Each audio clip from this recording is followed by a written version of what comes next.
तारिक दुनिया तद थियो से जदा फ़कर मिलियो से ख़ासा हू। राह फ़कर दा तद लधियो से जदा हथ पकड़ियो से कासा हू। दरिया वहदत दा नोश कीतो से अञा भी जे प्यासा हू। राह फ़कर रत हंजू रोवण बाहू लोकां भाणे हासा हू।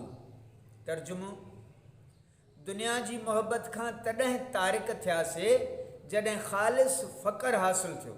हुज़ूर अलैहिस्सलातु वस्सलाम जन जी मोहब्बत जे फैज़ सां ई इहा महिरबानी थी। फ़कर जो रस्तो तॾहिं हासिल थियो जॾहिं हुज़ूर अलैहिस्सलातु वस्सलाम जन खां मोहब्बत जो प्यालो हथ में मिलियो। वहदत जो दरिया नोश कयोसीं तॾहिं बि मोहब्बत ऐं दीदार जी तशुनगी अञा ताईं घटि न थी।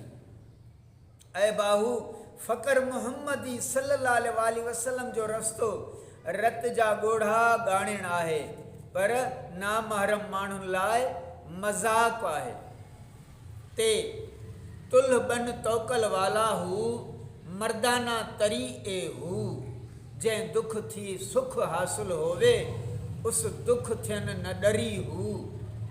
इन मअल उसरे युसरन आया चित उसी वल धरी ए हू।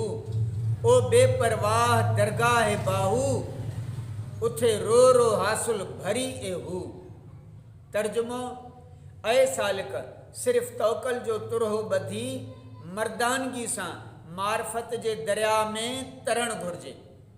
जंहिं तकलीफ़ ऐं ॾुख मां सुख हासिल थिए उन ई तकलीफ़ या ॾुख खां ड्रुजण न घुरिजे।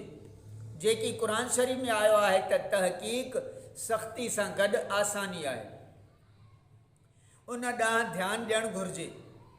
ऐं बाहू रब ताला जी दरगाह बेपरवाह ऐं बेनियाज़ आहे, इन करे उते रोई जिस्म ऐं जान जो महसूल ॾियणु घुरिजे। सुभान अल्लाह।